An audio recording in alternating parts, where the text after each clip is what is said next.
A former Virginia Congresswoman is pushing her fellow Republicans to, quote, stop fearing former President Trump, a man who she refers to as the patron saint of sore losers. In an op-ed for the New York Times, Barbara Comstock also outlines why she thinks a commission to investigate the January 6th assault on the Capitol is necessary. Barbara Comstock represented Virginia's 10th district from 2015 to 2019, and she's with us now. So, Congresswoman, what was it that compelled you to write this article, especially when so few Republicans are willing to publicly oppose former President Trump? Barbara Comstock represented Virginia's 10th district from 2015 to 2019, and she's with us now. So let me ask you, Congresswoman, what was it that compelled you to write this article, especially when there are so few Republicans willing to publicly oppose former President Trump? And of course, I know that you are out of office. It strikes me that most of the ones that are afraid of President Trump are the ones who are still in office.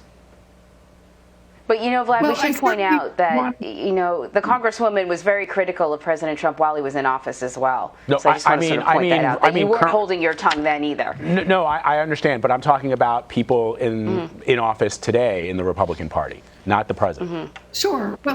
Well, I wanted to support the 35 House Republicans that did support this commission. I also wanted to support the 7 Republicans in the Senate that want to support this commission. And also, when I was in Congress, I represented many Capitol Hill police and worked on the House Administration Committee that oversaw Capitol Police. So I know these police, you know, Capitol Police and the DC Police really feel left behind. And they, you know, I went with them and the family of Officer Sicknick to really plead for this commission, because we need to know everything that happened on January 6th.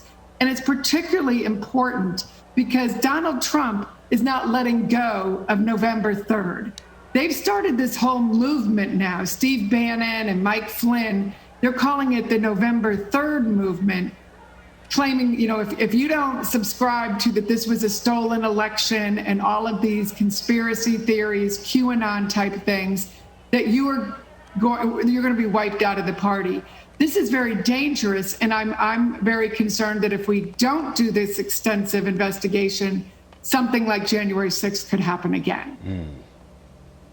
And, you know, you point out, Congresswoman, in your opinion piece in the New York Times that, you know, maybe politicians know better, but it's having a direct impact on what the American public believes. And you quote from a couple of polls, one in particular that shows that 1/4 of Republicans believe in a QAnon conspiracy theory that the government and the media are run by a group of Satan-worshiping pedophiles.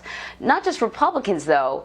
Even Americans, 15% of Americans believe that as well. And another poll from this week found that 10% of people believe that it's very likely that President Trump will be, in fact, reinstated as president this year. The Republican Party is really divided right now, partly because of these issues.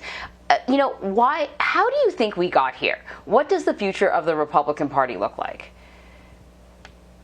Well, I don't think Donald Trump is the future. Listen, he's old, he's kind of spent, you know, he's just hitting the golf course these days, and I don't believe he will run again. But I think there's a whole grifter group of people around him who want to indulge him and pretend he's going to run so that they can make money right now.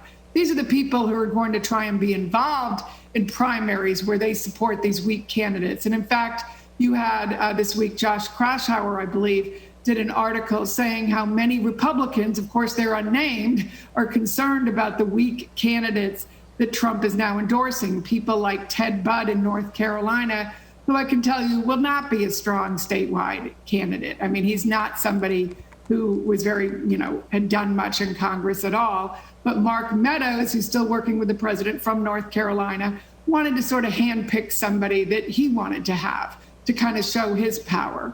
So this is not the future of the party, but those numbers, the QAnon and the conspiracy things, are actually what drives sort of this cult following that Trump enjoys, and that he, you know, I mean, he's now going to go out with Bill O'Reilly for pay at various rallies. I mean, that's kind of pathetic. It's like, you know, these, you know, former acts that go to Branson, Missouri, who can't really get booked in the big places anymore. It's just become, he is diminished, and 66% of Americans don't want him to run again, which means there's not a path for him to win. Now, I get calls, you know, nasty calls from Trump people leaving these nasty messages. Interestingly, this little family values crowd always uses that ugly C word against women. I get that a lot from these calls, but they say Trump's going to be the nominee. Well, if Republicans want to lose again, then by all means nominate Donald Trump. But this sore loser does not have a path to win, because even the 47% who voted for him, among them, there is already 10, 20, I think up to 30% who would abandon him even if he was the nominee. So why invest in another loser? We need to turn the page. But the important part of turning the page isn't a partisan reason. It's a public safety, it's a national security, and history deserves to know all of the involvement of all of the Trump White House. We don't have a single document from the Trump White House that I'm aware of about what went on in January 6th. We have stories, we have, things that have leaked out and will continue to, but we need to get that whole documentary record, all the texts, all the phone records that show what was going on in those weeks leading up to January 6th. Reports indicate there were meetings with people like Marjorie Greene, who talked about she was working with the White House on what to do on January 6th. And now we know there would be texts from that day of people going back and forth saying, please get the president to go out and stop this mob. Obviously a tweet was not enough. Yeah, so it's so interesting, Congresswoman. I mean, you write in the article that investigating what led up to the insurrection on January 6th is essential. And we're talking about why so many Republicans, especially in the Senate, are resisting. But why is it important for you that we do this? I mean, we did it after 9/11. We did it after Benghazi. And I note that, some may have seen the investigation into Benghazi as partisan. But you've always, you are suggesting that we have this investigation now, much in the same way I suspect that you supported the Benghazi investigation and perhaps the investigation into what happened on 9/11. And when I hear people like you who have experience in this saying that they're worried that something like this could happen again, my speculation is that it could happen again if we don't actually get to the root causes of why it happened on January 6th. Well, exactly. And certainly we're seeing in all of these criminal cases, one by one, a lot of the influence of QAnon and conspiracy theories.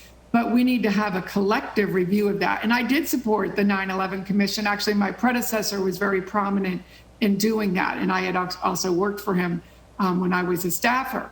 I also supported the Benghazi Commission. And back in the 90s, I was chief counsel on a committee where we did investigate things like the campaign finance problems that the Clinton administration had.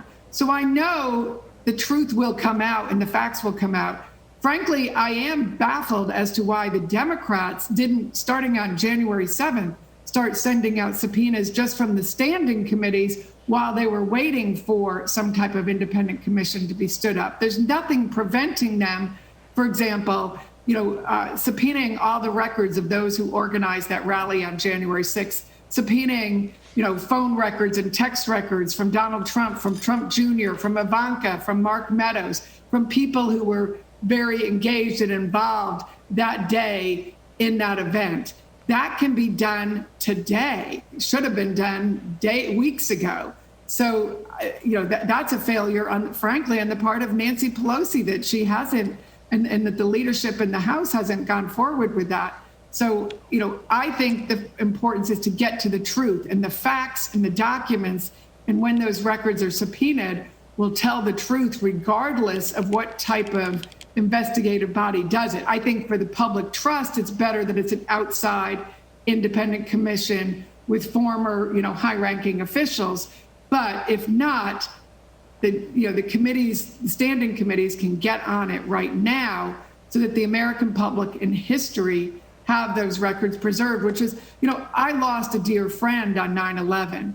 And I know when the 9/11 report came out, that was the first time we could see an integrated, timeline from that day of everything that happened, of what happened to my friend, Barbara Olson, word by word. She happened to be the person who had warned us about the box cutters because she got on a phone and called her husband. And so you saw all those kind of things in real time. And that's what we don't have, that tick-tock timeline of January 6th, of all those weeks leading up, that a true investigation would reveal, and then again, the recommendations of how to prevent it in the future. Congresswoman Barbara Comstock, thank you so much for spending some time with us. Thank you.